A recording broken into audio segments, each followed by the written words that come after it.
Blog Talk Radio.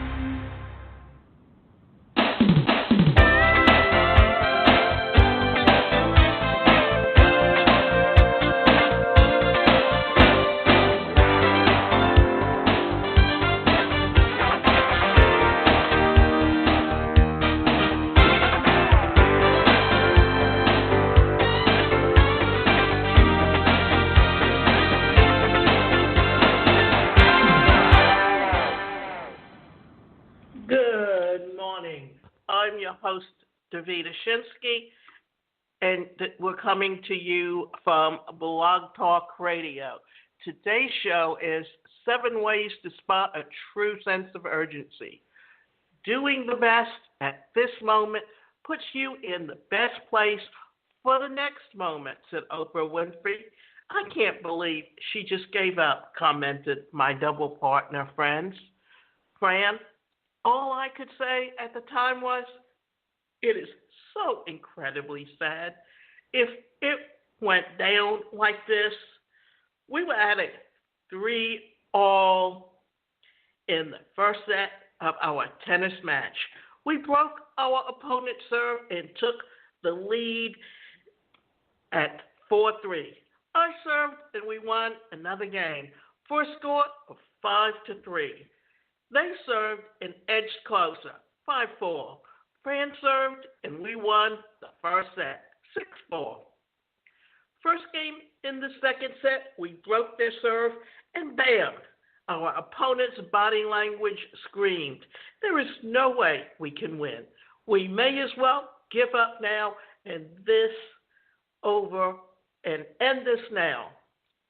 Now, this is an attitude that if you give up before you even try, what are you doing?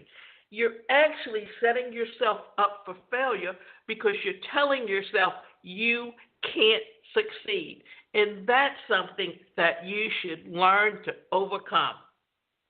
You see, little did they know that just last week, Fran and I were in a similar position. We were losing the first 3 games at one point down 5-2, only to fight back and win the first set 7-5. We ultimately went on to win the match. How? By never giving up. Why? Because regardless of whether it's sports, business, or family life, when I do something, I give it my all. I figure if I'm going to invest my time and attention in something, then that something must be important. Otherwise, why do it at all? And I make it a point to surround myself with people who feel and live the same way. It seems so obvious, yet 90% of people walk through like zombies, yet helping to make it through the day will as little effort as possible. Basically, what we're saying is that we are creatures of habit. That means we do what we know, we stay in our comfort zone, and we don't want to move out. Why? Because of fear. Fear holds us back from almost everything. That if you overcome that fear, then there's no reason why you can't succeed. And let's say this again. It seems so obvious, yet 90% of people walk through life like zombies, just hoping to make it through the day with as little effort as possible, always hoping for a different outcome while maintaining the mindset that they deserve better, all in the mindset. When you think positively and you truly believe in yourself, then guess what? You will succeed. It's a matter of, we've always heard of the laws of attraction. There's even a book out called The Secret that was made into a movie, and it literally talks about how to utilize the laws of attraction to begin to change your mindset. And guess what? We often have head trash. Why is it there? Simple reason that it's cluttered with things that we've heard people tell us that we've begun to internalize.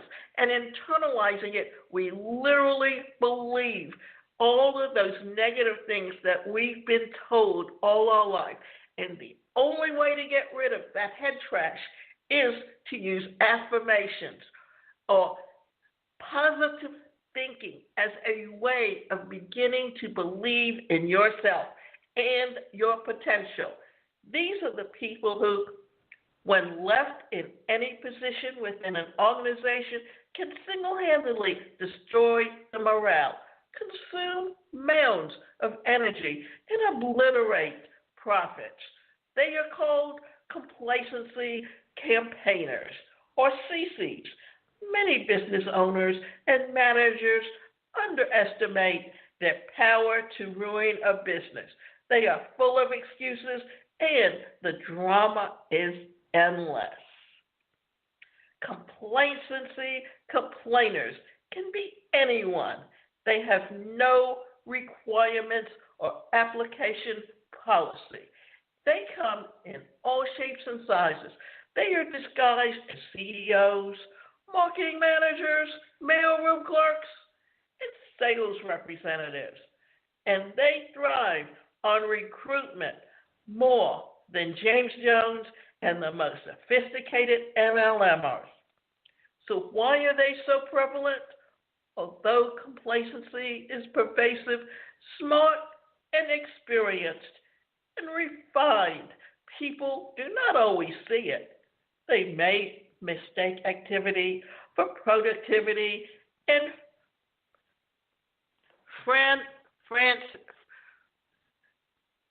franticness or urgency. What that means is that their productivity is either low or it can be high, but it's never even keel. And because CCs are skilled at shuffling papers and drumming up emergencies, like easy to overlook the fact that they are actually doing nothing. But when you are a business owner, entrepreneur, or manager, recognize the business cancer and do not take a stand against the CCs. You are as guilty as they are. Door number one, door number two. When you decide to take a stand, you have two choices. You can either let the CC go, which is the complacency person, or you can coach him and turn him into a valuable team member. Truth be told, option number two is tough. Tough because the CC had a supervisor who let the problem go on way too long, either at your organization or at a prior company. The CC's complacency may be too thoroughly ingrained for her to change. What that means is, if it's too ingrained, that means they're closed-minded. They don't know how to open up. They don't know how to think differently. And they literally don't know what to do that can turn things around for themselves. So that what we need to do is look at some ways that we can help them change. However, it is possible to turn a CC into a valued member of your team. And I will admit, I always try the first, even though there is only about 25% chance that the infamous CC stays on board. But when their aha moment strikes, you know the effort was worth it. You can see the transformation from the hypnotic complacency into a true sense of urgency. You can recognize those who really get it. They have the following traits. They think of themselves as being on the winning team. With a strong sense of urgency, people quickly identify critical issues and form strong teams that are committed to ambitious change, even when these members are already working hard. And here is always remember these call words: CARE: creator, advancer, refiner, and enforcer. And then there's the facilitator. So there's usually 5 members of a team. And often, if you want people to work as a team, and I've seen this work, and I've seen this done with these teams that go off to these boot camps where it's literally a obstacle course, and they have to learn to work as a team to get to the finish line. How will they help each other get over the wall? How will they encourage one another to go underneath and crawl through the obstacle course to get through to the other end? And it's a matter of learning that if you want to be the winning team, you have to work as a team. You've got the creator. He has the ideas, but he can't refine it, so he needs someone else there to help him. You've got the advancer, that they take the broad idea and they're able to whittle it down to a workable project. Then you've got the refiner, that what he does is he takes that working project and he sees how he can tweak it to make it work even better.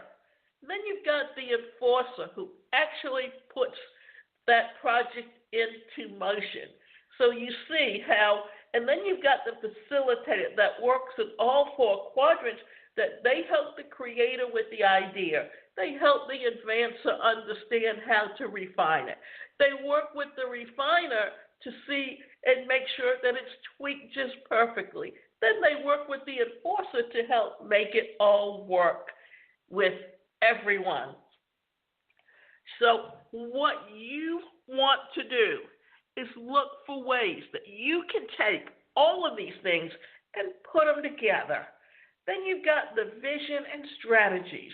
Strong and committed teams organize the effort to find smart strategies and envision long-term outcomes when dealing with essential issues, even when the strategies are hard to pin down. Communication. High urgency teams inherently feel a need to persistently communicate the vision and strategies to the appropriate people to get them on board and generate still more urgency. When we communicate, we have 4 quadrants that we fall into. And how we communicate effectively, how we change how we communicate with each other in a team is very important, because certain people have strengths in one area, whereas in an area that it's your weakness, you want someone who has their strengths in that area. So you're looking at the D, which is the dominant personality, and he feels he can control the environment and everything around it. Then you've got the I, or the influencer, and that person, they get along with everyone. They talk to anyone that's a stranger. They can get to know them. They can become friendly with them. They can get them to do what they want them to do. Then you've got the steadiness personality, and that's someone who literally goes by the book. They will listen to and read the manual of the company, and they can give it to you back word for word, and they literally follow all of the dictates of the company. And in doing so, what are they doing? They are literally keeping everything together with the idea of what the mission of the company is. And then you've got the conscientiousness personality. And this person questions everything. They want to know all the detail. They don't even make a decision before they know what the details are. What makes this work together as a team is that every one of us have strengths and every one of us have weaknesses. And when we work with someone who shows a strength in an area that's our weakness, then we're able to come together and put together all the ideas that are coming forth and figure out how we can take it all and make it work. This is where teamwork and communication is so important, and why you as an individual need to understand this, because when you are the manager and you're talking to someone else, you need to understand where their strengths are and how you can pull out those strengths and get them to put forth what it is that makes the mission of the company or project work. Empowerment. Those with a strong sense of urgency empower others who are dedicated to making a vision a reality by removing obstruction in their path. And this is really important because you want the team members to be able to take part in putting forth or visualizing things that can happen before they happen. Think about it. If you've got someone that's a CC and you teach them to empower themselves, can you imagine that what they do and how they do it? And if you can encourage them to take courses on learning how to think positively, learning how to look at obstacles, and figuring out ways to overcome those obstacles, then what you're doing is you're helping them to grow, to expand, to literally learn how to begin to believe in themselves, because it's all a matter of retraining our thought patterns. And why is this so important? Because as children, what happens? We either get with teachers, or we get with our parents, or we get with kids who don't understand that each one of us is different. And if you are weak in certain areas that they're strong, they will key in on it, and they will literally push it down your throat and bully you. And then what happens is that creates that vacuum that the person becomes as an adult, because they have literally internalized all of those things that they've been told. So it's a matter of beginning to help them to begin to empower themselves to change their thinking from that of self-destruction to one of self-esteem. And in pulling all of that together, you are literally helping them to begin to overcome and gain the self-confidence that they have, so that they can take that and literally pass it on to the people around them. Because you really don't realize how, if you're a negative person, then what happens is when you're in the workplace, you are teaching other people to be negative too. If you can retrain your thoughts to begin and become that of someone who is very thoughtful and empowering, then you can empower the people around you. Short-term wins. High urgency teams celebrate short-term victories and make them visible to the entire organization. Guess what? This is why you look at a goal and you break it down to daily activities, because every time you experience a win or a short-term victory, then that is building up your self-esteem. That's teaching you how you can become the person you truly want to be, and that person who you believe can succeed at any cost,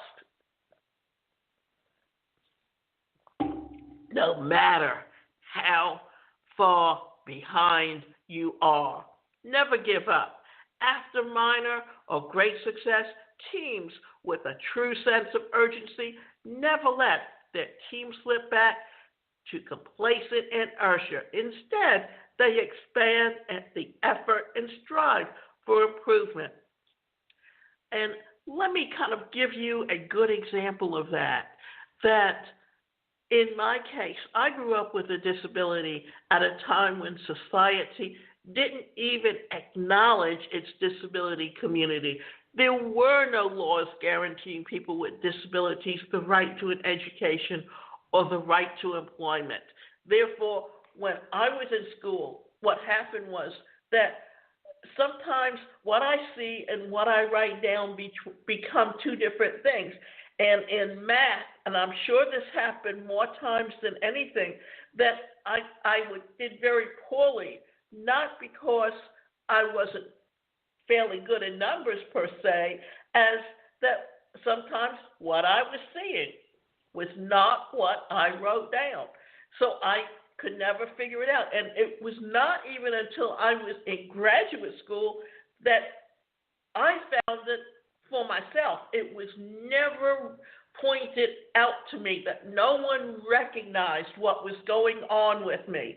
That what happened was I was in a statistics course and I was trying to figure out an answer. And guess what? I couldn't figure out because nothing I did came out with the multiple choice answer. You know what I did? I literally left that question till later. And when I went back to it, that's when I saw it, that I had written down a number wrong. And when I corrected that number, I came up with the answer. So if I had not recognized that on my own, I would have gone on thinking I was just very poor in math, because it's usually just black and white. There's nothing that tells you. And had I literally given up and forgotten about it, then I would never have gotten the right answer. Not only that, when I did graduate college and went into the workforce, I was very limited on the types of jobs that I could get. And when I lost my job with the state, I could have given up and gone back on Social Security. But I chose to know that I wanted to live independently. And in order to live independently, I had to find work. So I took low-paid and underskilled jobs, knowing that I always have that entrepreneurial spirit. But I literally started my business long before I was ready and long before technology even offered the kinds of things, software and things that they do today that helps me as an entrepreneur compete against everyone else. So when you recognize all of these things, when you can turn your thinking around, when you can begin to believe in yourself and your capabilities, then you can pass that along to other people. And the way to do that is to feel success along the way. Making it stick. Teams with a true sense of urgency feel duty-bound to find ways to make sure any change sticks by incorporating the change into the structure, the systems, and most importantly, the culture. Here is a truly amazing thing. Working with a sense of urgency actually requires less energy than complacency, and the rewards are tenfold. Because guess what is happening here? you are beginning to understand and recognize that you as an individual truly bring so much more to the table in how everyone as a team works together. This is often something that we literally forget about and don't think about. How we can grow and begin to think of ourselves as empowering, and how we can turn and teach other people to empower themselves. And the last few minutes, what I want to do is talk a little bit about transactional analysis, because this is a psychology that was founded by Eric Berne, and literally what it says is if you talk to someone as an adult to an adult, rather than an adult to a child, then what you're doing is you're helping them to grow. And how we communicate really affects how we teach children to communicate with each other. If we're critical, they're going to be critical. If we're supportive, they're going to be supportive. And you have the adult who says, I am able to. You have the parent that says, you should. And you have the child who says, I want. Because we all have certain wants and needs within our lives, and often we don't think about how we communicate or how we say things to someone else. And it's surprising, but I had a mother that was so negative that she just couldn't say a word of encouragement to anyone. She just didn't know how to. And that's literally because she grew up in a home where her mother was so negative that she would literally, instead of teaching the children to look out for each other, she created jealousy and animosity between them. So that whenever my mother would talk to her brothers and sisters, they would always say, how's the mama? How's the papa? But their conversations never lasted very long because they just didn't know how to talk and communicate with each other. And this is something that is a learned process. And yet it's so important, because how successful you are in your career depends on how you communicate with the people around you, how you think, how you plan, how you go out and create opportunities for yourself. The sad part is that for so many people, they just don't know and don't even want to learn how to communicate effectively. And let's look at the last one again. Making it stick. Teams with a true sense of urgency feel duty-bound to find ways to make sure that any change sticks, incorporating that change into the structure, the systems, and importantly, the culture. How they communicate with each other determines, and it can pass on, that if you learn to communicate in the business world effectively, then you can pass that off and become to build better relationships within your personal life, because you take those skills back to you. How many times have you seen where couples have gone in for couples therapy? Why? Because they need to learn how to communicate with each other in a supportive and encouraging way. And you know what? If you teach your children that, then they will be better for it. And remember, you can go to my website, and that website is the #1 personalcareercoach.com. And you can sign up for both individual or group therapy counseling.